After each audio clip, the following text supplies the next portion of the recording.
And I think because we're trying to keep up with an algorithm, we're trying to grow followers and listeners. And I think all of that is important. I think we need to scale back for just a moment and be intentional. What's my why? Why am I doing this? What is driving me? What's the motive? And if we're not coming from spirit, if we're not coming from inspiration, then we're just busy.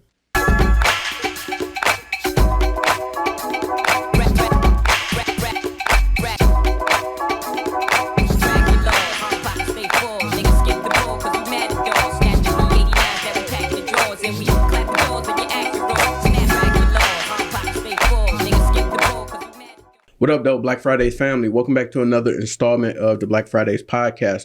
Before we get into today's episode, make sure that you tap in with previous episodes. Go ahead, send it over to a friend, hit that like and subscribe button, and subscribe on all major streaming platforms. Now that we got that business out of the way, we're going to tap in with a very special guest. Ladies and gentlemen, help me welcome Miss Ber-Henda Williams to the podcast. How you doing? I'm doing well. How are you? I'm doing pretty good. Thanks for pulling up on us. Absolutely. So, Ber-Henda, you are a entrepreneur, you are a speaker, a fellow podcaster, a coach. What is it that you don't do? Anything dealing with math. Okay. Anything dealing with math. That's not my ministry, but anything else, I think creative, anything dealing with communications. I'm multi-sensory. I like to have experiences where people have all of their senses engaged. Got you. And so I would love to be able to understand your mission in terms of being able to empower women to be able to get more in tune with their gifts and then being able to bring that to the business world. So can you tell us more about that and how you're doing that today? Yeah. So I really think that, where we are in our country, where we are in our history, it's super important that we center the feminine. And for, centuries, we have been placed as second-class citizens. And I think that the feminine voice, even when we look at movement work, when we think about Martin Luther King, when we think about Malcolm X, when we think about people who have been revolutionaries in creating change, a woman was always right there. Not behind, but I believe definitely in lockstep, even though history doesn't always record it that way. Mm-hmm. And I think that it's important for us to understand our value and our truth. And very specifically, Black women, we are tired. And I would love to, and this is part of my work, is having Black women in particular, me and my Black women clients, take up space, take up rest. When I see that they're pushing too hard or trying to do too much, I think that capitalism pushes us in ways that are inhumane. And when we think about the feminine in its nature moves slower. It moves a lot more fluidly. It moves intuitively. And it thinks not just about self, but it thinks about community. So when we think about preservation, just even historically in our own bloodlines, we look at our big mamas and our aunties. And when I say aunties, I mean that broad term of aunties, that woman that wasn't necessarily a blood relative, right, but maybe your mom's best friend or good friend that raised you too. Mm-hmm. I think that feminine signifies community. And this is what I'm hoping to, bring to the world, but also, working with my clients. It's super important for us to divest from white supremacist delusions. So thank you, Sonia Renee Taylor, for that scholarship. Mm-hmm. But I think it's really important for us to understand what's important, but also honor our own gifts, skills, talents, abilities. What does the world, not necessarily what does the world need from you, because it'll definitely extract, but what makes us come alive? What's the thing that, we think about night and day? And for me, leaving education, I was a teacher for many years. I was a Spanish teacher, 10th grade Spanish teacher, but I could just feel every morning and sometimes even being up at the whiteboard, like, this is cool, but this is not quite it. So just kind of doing some soul searching, we'll have to put my finger on what it is. And as you named, I'm a lot of different things. So I don't think I'm ever going to arrive on like one thing, but what is going to be the work that I'm to do in a season. Mm-hmm. And I definitely feel very strongly called to working with the feminine. And as I'm moving into some other things, especially like a talk show that I have coming, we can talk about that in a bit. Mm-hmm. I even feel like moving past that because I don't want to put any limitations on myself. And so I know that I serve a God of abundance and I serve a God of prosperity, but I also serve a God of consciousness that wants us to take care of the whole flock, the whole community. Mm-hmm. So what does that even look like? And so I feel that, if you choose the evolutionary pathway, the pathway of the soul, you're going to constantly evolve. You're going to constantly grow. You're going to constantly change and shift. And so with that, I did start, with the feminine. And as I just look over my whole life and those who've influenced me, people who've poured into me, it's definitely been women. It's definitely specifically been Black women. It's been elders. And even my students in some ways have poured into me. They show me what's possible and they give me some audacity to dream. And it's really beautiful to look back, over my life. I'm getting ready to turn 45. And so in these 45 years, while I still believe that's relatively young, I have more years behind me than I do ahead. So what's next? What's the next evolution? But I think that even in the evolutionary pathway, it's always going to center on community for me. Community is super important.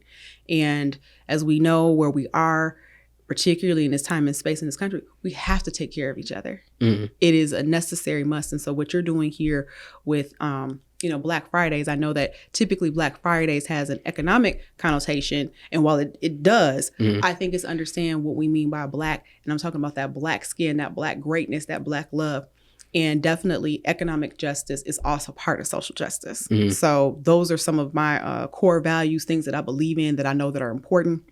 And as we continue to do this work as fellow podcasters, there is so much possibility in the podcast space that I think we're just barely being able to scratch the surface. Because even traditional media, like you have Roland Martin has podcasts. Right. Don Lemon, after his exit from CNN is taking up space in the digital era. And so with that, we're going to have to use these mics and use them responsibly. 1,000%. And what are some of the services that you're providing to these people that you get a chance to work with in order to help them kind of achieve more overall? Yeah, so I have the privilege of working with a special group of neurodivergent, highly sensitive women. And so I help them, or female identified leaders, and I help them to grow and scale their businesses. And when we think about neurodivergence, people that are not neurotypical, you have to do things a little different. And I really saw that centered a lot when I was in education. Sometimes, students who had what they call an individualized IEP. Yep, an IEP. Yep, an individualized education plan. I think we also need an individualized business plan. Okay. Because how we do business, how you do it, how I do it, how your wife, how other people, how even your listeners do it, they may not have considered. Yes, there's a person who's an expert, but no one knows more than you about you. And nobody, and especially when we talk about the creator, the blueprint, the architect, well, go straight to the architect. Go to the one that created you.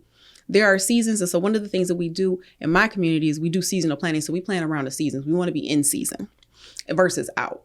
So perhaps in the winter, that's not the time for you to really gear up and go hard and launch a bunch of different things. That might be really a time for you to go inward and rest. And I think because we're trying to keep up with an algorithm, we're trying to grow followers and listeners. And I think all of that is important. I think we need to scale back for just a moment and be intentional. What's my why?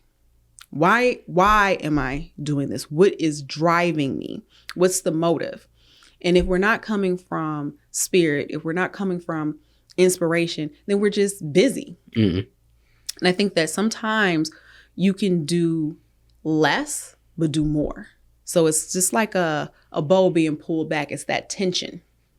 You can hit your target if you're focused and you have that right tension to propel it forward. And that doesn't mean you have to hit a lot of different things or be everywhere. I think I saw somewhere online, there was an influencer that I guess she was upset because no one recognized her. And I think this is that's indicative of where we are, that anyone can be a celebrity. Anybody can have a platform. But I believe that while that can be the case, instead of focusing so much on our appearance and notoriety, go back to the craft. Go back to the why. Go back to who you serve. And with the women that I've been so blessed to work with, they're all change agents. So they've either come out of nonprofit or they've come out of education. Many of them have been social workers or mental health professionals that have left a traditional space. Some have left corporate because they want to pursue something more meaningful. And not to get morbid, but in 2018, I think I went to maybe about 8 funerals. And when you start to hear obituaries being read, when you start to hear about a person's life, you really quickly discover what's important and what's going to be important to you. And for me at that point, I don't believe that I was doing the thing that I really was put on the earth to do. And so I said, knock on wood, if my time was up and my obituary was read, what would people say about me? And I think if we live life backward, you're going to be more intentional with your choices. You're going to be more intentional with the company that you keep. And you want to be able to do work and live in a way that at the end of the night and you close your eyes, you can say, I did everything in my power today to not only make an impact on others, but I'm satisfied with the choices that I made because they were in right relationship and integrity with my spirit. That's fire. That's deep. Yeah. So before we go back into, I obviously have more questions for you, but want to have some fun on Black Friday. So sure. Want to introduce you to my favorite part, excuse me, which is Freestyle Fridays.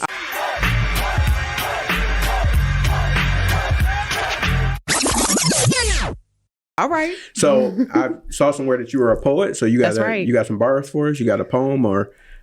Sure. So do you want to actually do a freestyle? Let me ask that. So I wouldn't say that I am, well, let me not say that. So back in the day in 7th grade when, you used to beat on the table with the pencils, I was a bit of a freestyler. So I would like to do a flow. And we would do it on Fridays. Okay. And so there'd be a flow, somebody put a word out and, you kind of paper clip or, go with the word. Yeah. But I'll do something that I've written already so I can. Okay. But when I come back, I want to show you. I was gonna start beating on the table and then give you a word. But go ahead.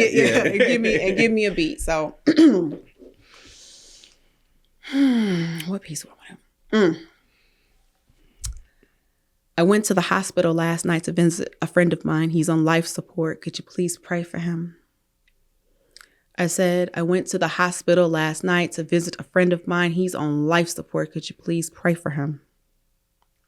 I brought him a few things that I thought he could use, like a pen, notebook, 2 turntables, and a microphone.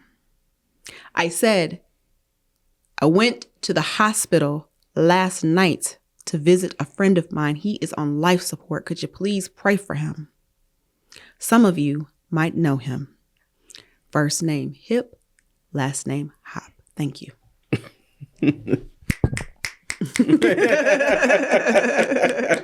I figured it out halfway through. That I was like, okay, all right, that might be about hip. She's going somewhere with it. Yeah. Because people say that hip hop is dead. Yeah. And as we saw with that halftime with Kendrick Lamar, it is clear and very present that it is not. And it was amazing to me today on Instagram. I saw a Mexican artist doing the They're Not Like Us dance. And I said, that is amazing to me that there has been such a spark of a cultural phenomenon. And I think that just speaks to the genius of Black people. That speaks to the genius of someone who understands who they are and where they come from and being able to stay true to those roots no matter the cost. And it's amazing to me how stunning of a display of Blackness that we saw, but also Black thought, Black genius, lyrically, visually, all of it was just absolutely stunning. And so that indicates to me that hip hop as a genre is nowhere near being dead. However, how many more Kendricks can we support? And, you and I are from Detroit, so we know I don't even like going to karaoke here in Detroit because everybody can sing. Like you go to a karaoke here and you're going to be shamed. Yeah, because for sure. People have. It's always that one person sitting in the back. Yeah. I mean, have so much talent. And so how can we continue to, pour into our city, pour into the creativity that exists? I mean, the power and the boldness that exists. So I, believe that hip hop is a healer. I believe it's transformative. I believe it is the next wave of the civil rights movement. When we listen to the voices like Kendrick Lamar's and J. Cole's and so many others, D-Essence right here in Detroit, she's on her Detroit Everything. I think that we have a very, very beautiful opportunity to take messages globally, but keep them also in our neighborhoods to inspire the next generation. For sure. Well, appreciate you for actually doing a poem, a piece on Freestyle Fridays. We haven't had, I think only two other people have done poems. So appreciate you for sharing that with us. Nice. Yeah. Happy to do so. So I believe it's National Women's Month. That is right. Yeah. So this March is National Women's Month. So I wanted to ask, in terms of your work that you've done with women, transformational leaders, and then being able to create these customized plans and approaches for how they do business, what are some of the, if you can give like 2 to 3 things that you feel like plague women, more specifically Black women in business overall? The thing that I believe that plagues us most is when we buy into, again, the white supremacist delusion. We have to consistently divest from the systems of oppression and remember who we are and whose we are. And when we remember our gifts, talents, and abilities and understand that our worth is not up for negotiation and not over-explain and take rest. I do believe that rest is revolutionary. Black women do not do it enough. We take care of our families. We have taken care of families that were not ours. We take care of the blocks. So I would definitely say some of the things that I would say is, wherever your mind has been hijacked, take it back. Speak lovingly and kindly to yourself. And it's okay every now and again to flex on them. Mm-hmm. That humility, stop it. It doesn't get us anywhere. Because if a mediocre white man can have the audacity to run a country, well, steal a country, Black woman, with all of your education, with all of your love, with all of your inspiration, with all of your connection to your ancestors and to the spiritual realm, sis, you owe it to the world to leave empty. And what I mean by leave empty is that when your number is called, leave it all here. Your gifts, talents, your prayers, your affirmations, that work. I think a lot about legacy. What do we want to be leaving behind? How do we want to, demonstrate that we were here? And so for any sister that is listening, when you create a business, it is creating generational wealth. You have something that those in your bloodline can point to and say, she did that. I think about my mother, I think about my grandmother, and I think about all of the things that they had to go through. And it would be a crying shame if I didn't live out loud, because it would be disrespectful to them and the hard work that they poured in. I remember cleaning up and found an old promissory note for when I spent 2 years at Alabama State. Mm-hmm. And my grandmother was a co-signer on my loan to go to school, because that's just how much she valued education. And I said, I was bet on. We were bet on. They bet on us. Mm-hmm. And so with that bet, let's be responsible and show them we're going to go for the win. We're going to, take this opportunity in the space that we're in. And while I spoke earlier about the imperfections of where we are, we're still in the best time to be Black. There is no other time in history that I can think of that it wasn't punitive. It wasn't lethal. My grandfather left the segregated South, Alabama. He was rushed out because a white man called him boy.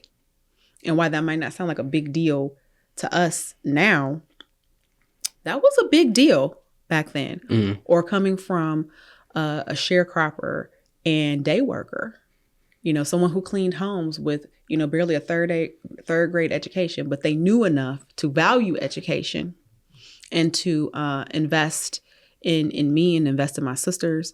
So I believe that audacity is going to be my word. Please, sis, be audacious and be bold in your asks. Don't think you're taking too much, mm-hmm. because everything that you take, you give tenfold.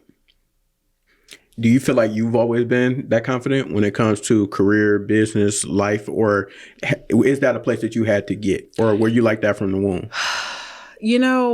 Part of me says that I struggled, but the evidence will be to the contrary when I speak to like some of my former teachers. And when I look back over, I knew for sure always that I was not a follower, but I wasn't always sure that I was a leader.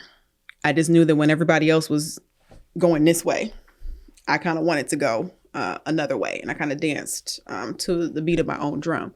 But when I look back over my life, I was president of the Black Awareness Club. I was a dance captain. I was president in choir. So there was always opportunities for leadership. I'm bilingual. Mi idioma segunda es español. Yo fui una maestra de español. And, you know, when hold on. What'd you just say? Okay, so I was a Spanish teacher. Okay. My second language is Spanish. And I remember, you know, being in high school, graduating, you know, with honors. I graduated with taking Spanish 5 or Spanish 4-5. And then keeping, you know, on that Spanish trajectory into college. And I didn't realize how unique that was until I ended up in second level Spanish because I had tested out of the lower or the introductory rather Spanish classes. And so I tested into Spanish 3. I didn't realize just how rigorous it was. So I think it was a self-awareness piece. I don't think I was really aware. And I think for a lot of sisters, they're not aware of how bad they are. It's like, because the world requires so much of you, excellence is not an option for you. So being mediocre, you don't have that option. You have to be exceptional. But I don't think that they really realize just how exceptional they are, because you being exceptional it's just a birthright. What you do, you could give 80% and your 80% is the average person's 100. Yeah. Fair enough. Fair enough.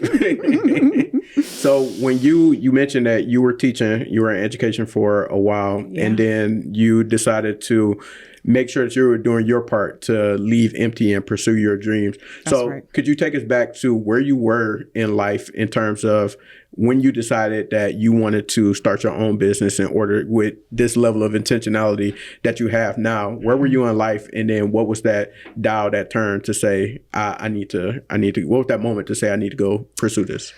So I think it was gradual. Like I always knew I wanted to be my own person. I knew I wanted to run my own business, but what that business looked like, I wasn't sure. You know, I'm a multi-passionate person, so I wasn't sure exactly which lane. I mean, initially I thought it would be poetry. I'd be a full-time poet, but fortunately art didn't pay the bills in some of the ways that I would have liked it to. But I mean, it's still a passion. It feeds me and nourishes my soul. So I don't think I have to always tax everything to necessarily be monetized.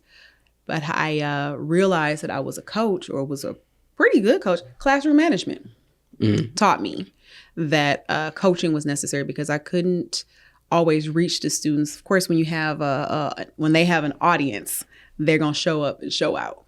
Yep. But I would understand that the behavior, the less desirable behavior, was coming from a place. Like, where is that coming from? And so I would find that, you know, one-on-one, having conversations, and this is where one-on-one coaching or even small group, I would learn things about them, about who they are. You know, many of our students are technically homeless. They would be couch surfers. So if you're hungry, you don't have a stable home life. I remember one of my students was 15 years old on blood pressure medication. So if you're always in a state of fight or flight, freeze or fawn, you're not functioning. There's no way you can. And some of them had real adult-like responsibilities. So authority would be challenged, because perhaps in the home, you're the man of the house, even though you're a teenager, or you're kind of like a second mom in that you're raising younger siblings. You're helping them with their homework or whatever it is that they need. So your childhood really gets eroded.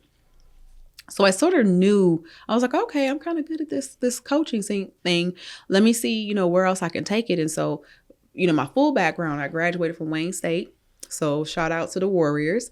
I graduated from Wayne State University, and the pursuit actually was initially business.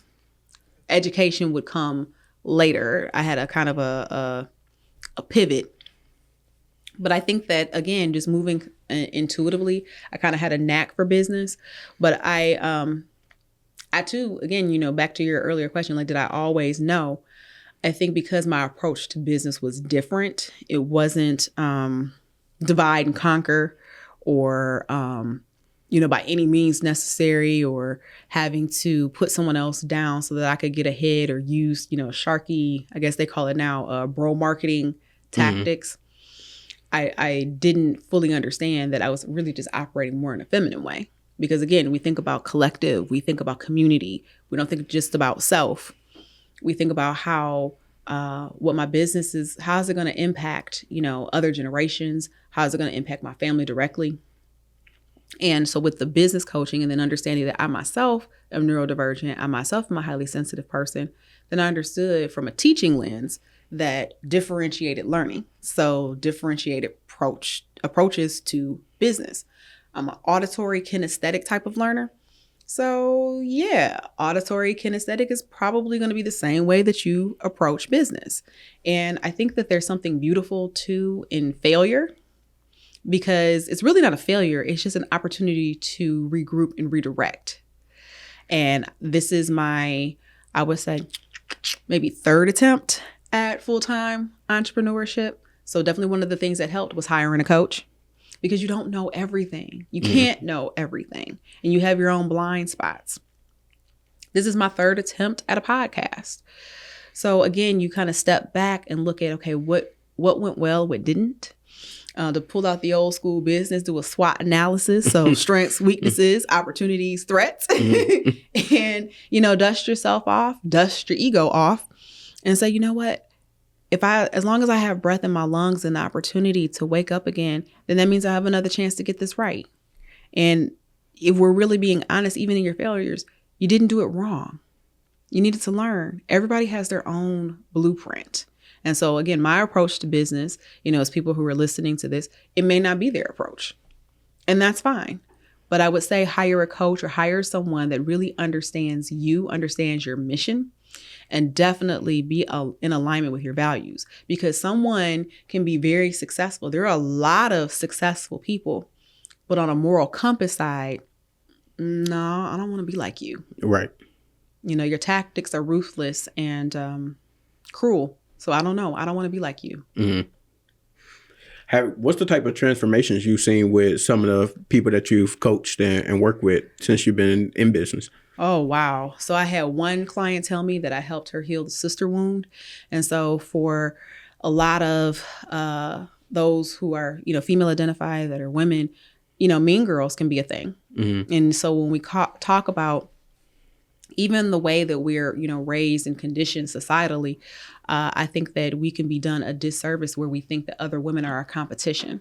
And so one of my core values or approaches is collaboration versus competition.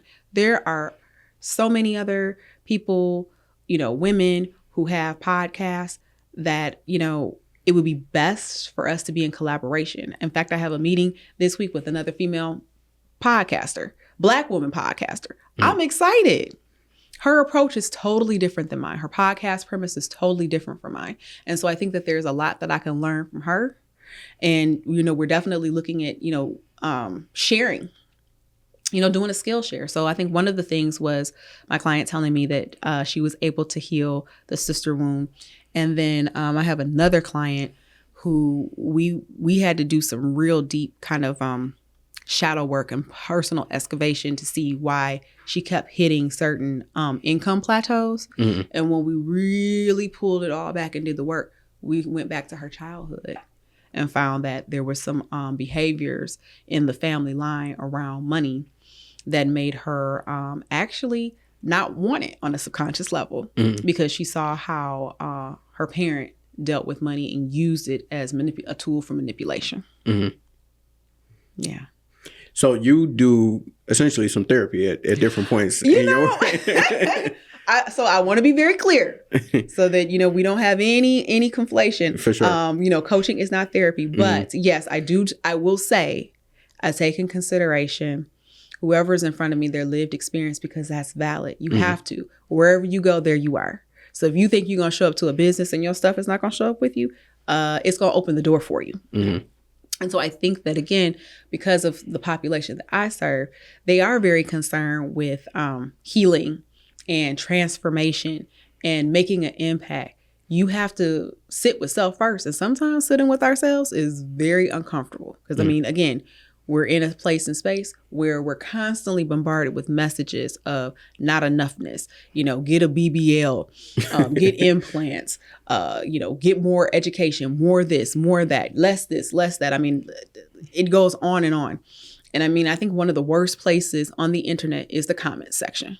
People have all kinds of opinions and thoughts, and you really have to get to a place where you can shut all of that out. And I remember, so I don't know if you've seen yet the Luther documentary. Yep.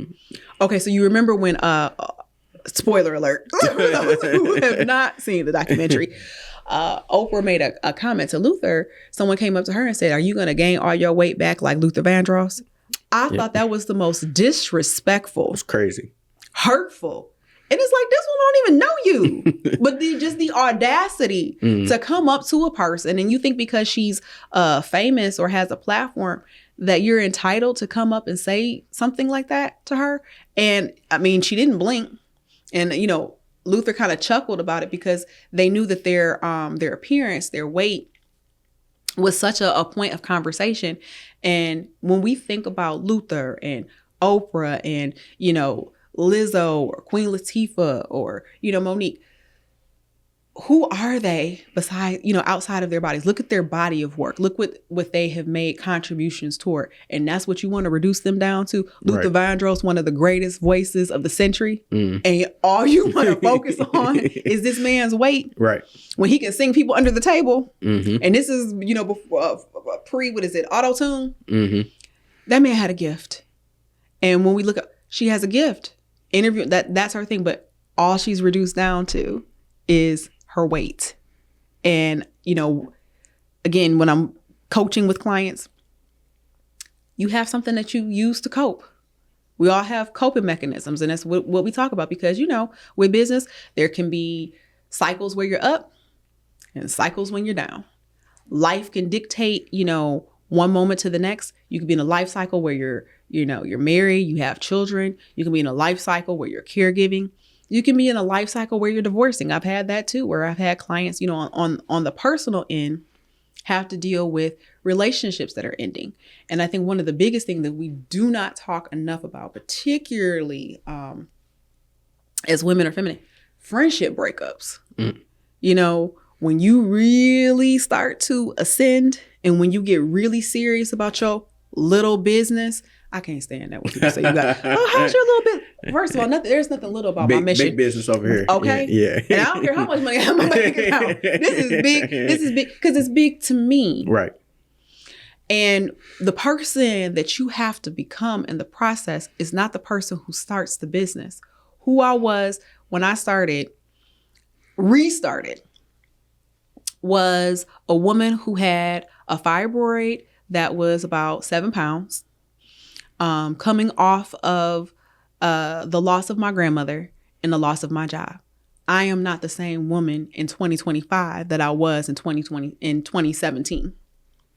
I had to become her. But in the process, I was always her. And I was literally telling my therapist that today. I was like, I've been that girl. But if I don't hype myself up, like Prince say, baby, I'm a star. Might not know it now. Baby, what's I are? You have to be your own hype squad, and no one else does it. You have to do it for yourself. And again, it's like, what's in your toolbox? What's your mental chatter looking like? Because the truth of the matter is, anyone that we see, we were talking about Luther, we're talking about Oprah, and it's amazing documentary.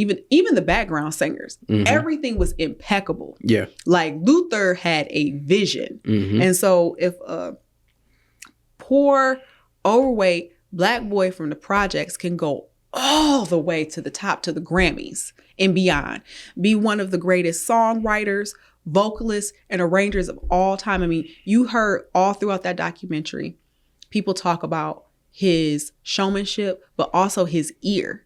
And they said from day one, like he was a boss. He went in and told somebody's mother, like, look, they need to get these $23 shoes because that's what it is.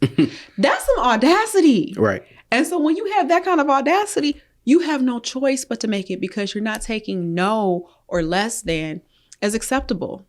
And I love that whatever space he was in, you could just hear his voice all over all other voices.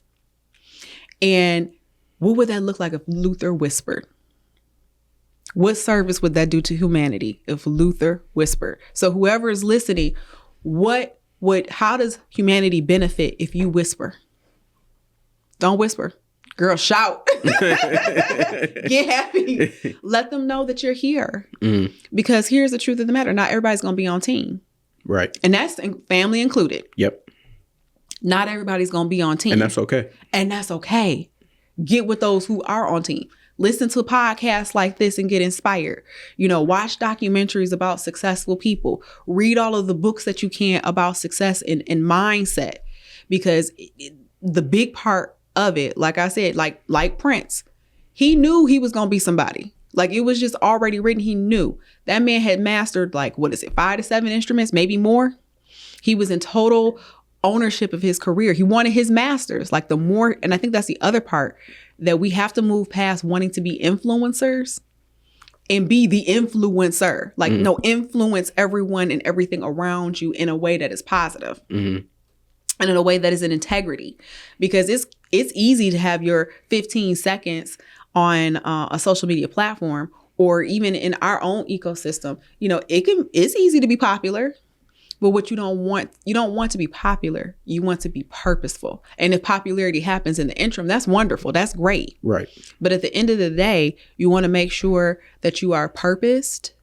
You are, of course, profitable, but you also take care of people.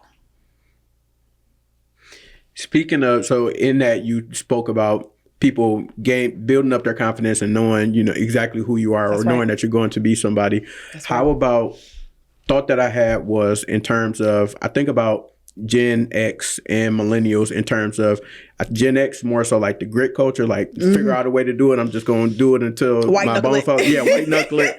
And then Gen Z is more so hustle culture. So how do you kind of with the people that you work with, or just your own thoughts and experiences, how do you kind of work back from that mentality of I gotta hustle my way through 3 to 7 different jobs, or I gotta just keep pushing through until I can't push through no more, in order to be able to help people have a more holistic experience when they're doing business? Ooh, I love that question. And I love that you said holistic. The first thing I'm going to say is, if you are in a place where you were consistently saying, I have to, I gotta, it's on me, I'm alone, then what's God's job? Because if you're taking it all and you're doing it all, how are you listening for instructions? How are you available to your good if you're doing everything? It is impossible for a person to do everything. I know we hear also too a lot in our business space about delegation, and I get it. Budgets will dictate a lot. But what I love about, Issa Rae's advice is move as a unit. When you look at everyone associated with her come up, from Confessions of an Awkward Black Girl to Insecure, look at Quinta Brunson. Mm-hmm. I remember Quinta when she was doing sketch comedy, on the Black Lady Sketch Show. Mm-hmm. When you look at all of them, they moved as a unit. A lot of people that we see are successful, they move as a unit. Going back to Luther. Luther had a chance meeting with Jim Henson, which turned him on to David Bowie, which turned him on to Bette Midler.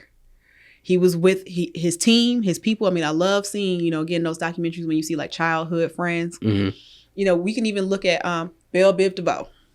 Right? Childhood. You don't have to necessarily, and it's good, do your reach outs, because I've done some blind reach outs and have been pleasantly surprised at people that, have arrived at a certain level of success were like, yes to me.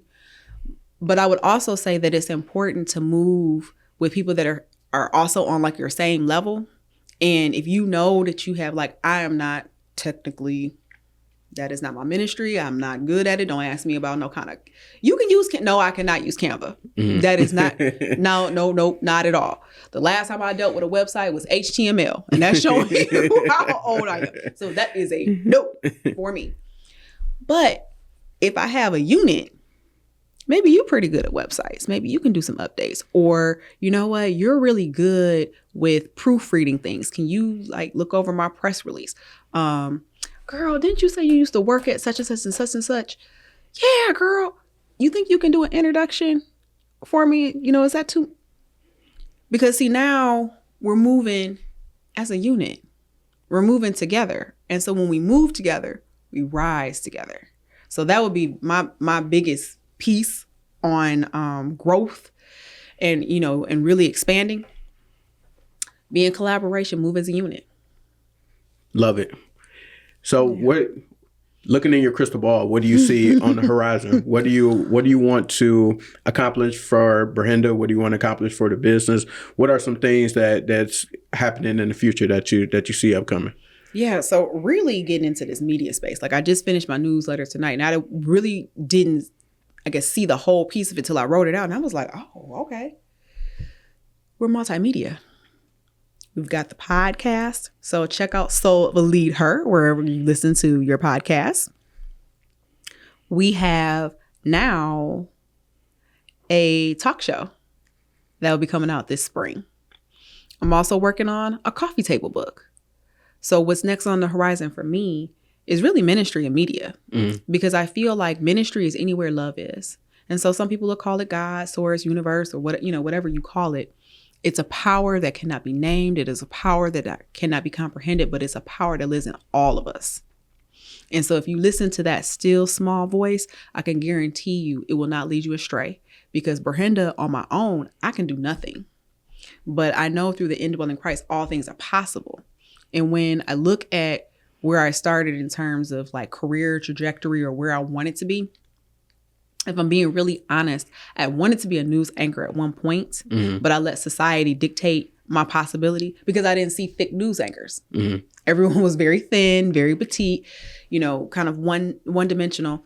I'm privileged that, you know, we grew up in a market where it was easy to see Black women news anchors. You know, when we look at Carmen Harlan and Doris Briscoe and, you know, Diana Lewis and now Glenda Lewis and Amir Jacobson and Kathy Adams, it was like, wow. I went to some other places as I traveled.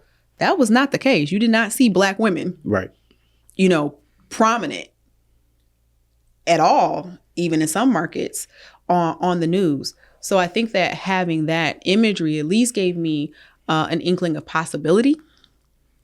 And again, you know, I think that representation matters. So now we got Queen Latifah. We've got Survival of the Thickest. Michelle, I cannot pronounce her last name. I want to say it's Banatu. I think that's it. Yeah. Jill Scott. I mean, I hear people go always like how fine Jill Scott is and she's beautiful and has that amazing singing voice, but you see her too, you know, she's got a podcast and she's singing and she, you know, wrote for other people. So she was behind the scenes. She did backup singing. She knew how to stain and polyurethane. She's a spoken word artist. It's like, Jill, is there anything that you can't do? No, it is not. Jill is everything. So I think that when we see a version of ourselves, it gives us something. It's inspiring. It gives you something to inspire toward. So for Ber-Henda, I'm definitely going to say that media is really, really calling me. And that's not something that I, again, thought would be in the realm of possibility. But I'm learning at this juncture, don't pigeonhole or cap yourself or say what is and is not possible, because you don't know. You really don't know. But again, when you listen to the still small voice, and that's part of my morning practice, my morning spiritual practice is tuning in first to the tower to hear what is going to be said and what I need to do for the day. Because if not, I'll get sucked in. And in the words of Audre Lorde, if I do not define myself for myself, then I'll be crushed. Yeah. Got you. And where can the people tap in with you? So if they're interested in your services, if they want to follow the journey, they want to check out the talk show, the podcast, what's your handles, what's the website, all that good stuff. All that good stuff. So I have been blessed to be an 80s baby with that unique name. I'm the only Ber-Henda in the world. So you can just put in the Google search Ber-Henda and everything will come up. The website, on Facebook. Tell them how you spell it too. Absolutely. So it's Ber-Henda Williams.com is the website. You can find me under Ber-Henda Williams on Instagram, Ber-Henda Williams on LinkedIn. We're under Culture Shifters on Facebook as well. So we do have a business page. But again, I'm serious. Just Google me. And I'm the only Ber-Henda in the world. You can find me. No, because I got to ask you this because your dad is in the room. How did you get that name? So His name is half my name. So my mother's name was Bernadine, and my father's name is Henry. Got you. And the hyphen is the only thing I own. That's the PCU that they throw in there. Yeah, right. Everything else is somebody else's. Love it. That's dope. Well, Ber-Henda, thank you for stopping by the podcast today. Thank you for having me. Appreciate it, especially the inspiring and encouraging words for people out there on the mission and trying to figure out what that mission is and how they can tailor it to themselves. So grateful for the work that you're doing, and we wishing you the best moving forward for sure. Thank you. Thank you so much for having me. Absolutely. All right. Everybody watching, listening, we're going to tap in with y'all soon. Peace.